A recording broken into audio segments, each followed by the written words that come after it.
So, today I am doing my English CCT, and I'm doing my English CCT on education in Ghana. So I kind of wanted to start out with how people here in Canada and in the States and in all kind of first world countries view school as a, I guess, kind of torture device in a way. They just don't appreciate it. They think it's stupid. They think, the walk to school sucks, getting up early sucks, learning sucks, teachers suck. But it's really kind of the opposite. It's a platform for your life. It is your building block to success. It's your education, and so many people, so many teens, I guess specifically teens, just hate it. They will not do school. School is their worst enemy. And I think this is kind of sad, because school isn't something we should hate. It's something we should love. Which is, of course, why I chose education, because education is something that's important to me and close to my heart, because I feel everyone should be able to get an education. So in Ghana, of course, they're not as privileged as us.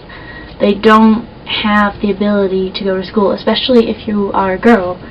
The equality is not the same. Girls are expected to stay home, help take care of the family, or go and get water from the stream, which can be kilometers away, and that's their life. They, even if they're like 10, that's what they do. They don't go to school, and that's just kind of a sad thing for me. So that is why I chose this topic.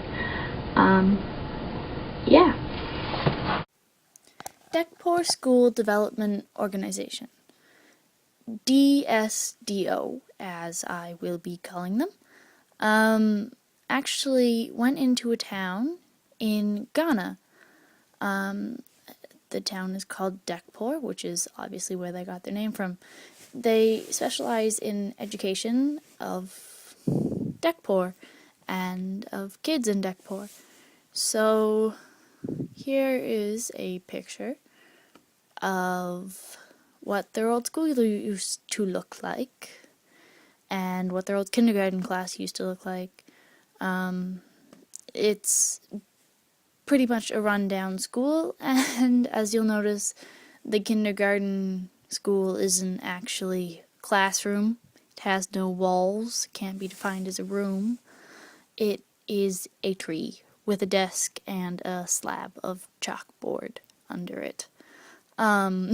So that's what it used to be like until DSDO went in, and after raising a bunch of funds, they actually were able to turn it into this, which is what the school looks like now. It's beautiful, well done, built from the ground up, able to sustain the crazy downpour rains that happen every once in a while in Ghana during their, rainy season.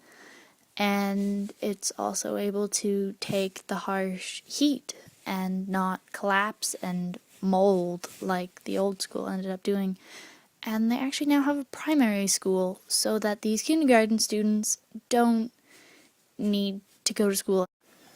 Poverty, but DSDO is doing the best they can to try and bring them out of poverty and get them an education, which I think is absolutely amazing.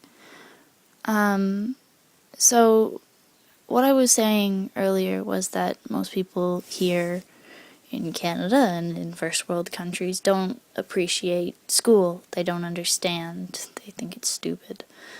But in Dekpor, I've heard so many stories of kids who've gotten sponsored and who found out they can go to school now that are just so excited. They're over the moon. They never thought they'd get this opportunity, And yet, here they are, sitting in a new school, reading a book in a new library. It's amazing.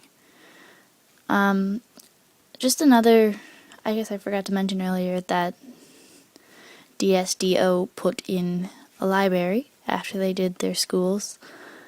So this is their library that you're looking at right now. This is the inside of the library and a few shots of the construction of the library. And so this was Ghana having a reform. This is Dekpor, and Dekpor is now a village with a school, a well, a library, a primary school. I guess I didn't clarify that earlier, I meant an elementary school. And it's all because of DSDO. They are working to change these people's lives and to try and give these children a proper childhood and a proper education, which is everybody's right. Everybody's ideal life is to be able to get an education. So that's why DSDO is so important to me, the idea that they are giving these children an education they would not have been able to get otherwise. They're also, that's why they opened the library, they are actually doing night school and just school for the adults, so that these adults who did not have the opportunity to get an education like their kids now do have an opportunity to get educated later in life so that they can get a better job and get an education, because there are so many things an education can do, so many doors education opens, and it is very important that we think about these little villages. And I like how DSDO is just so focused on one community. They are going to do everything they can to make this community as best as possible.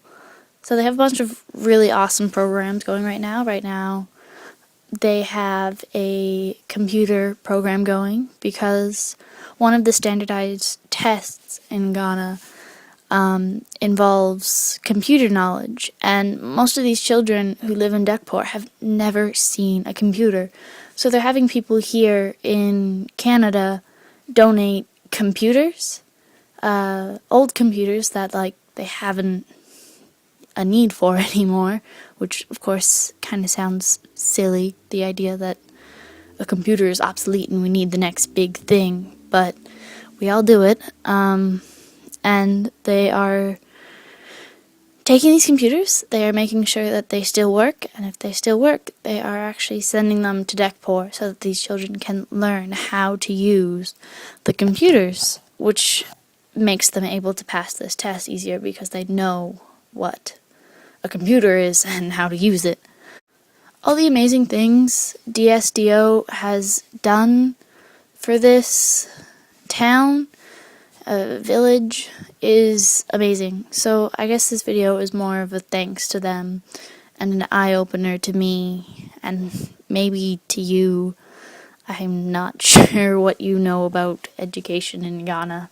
I assume quite a bit, considering 90% of the CCTs are done on education in insert African country here.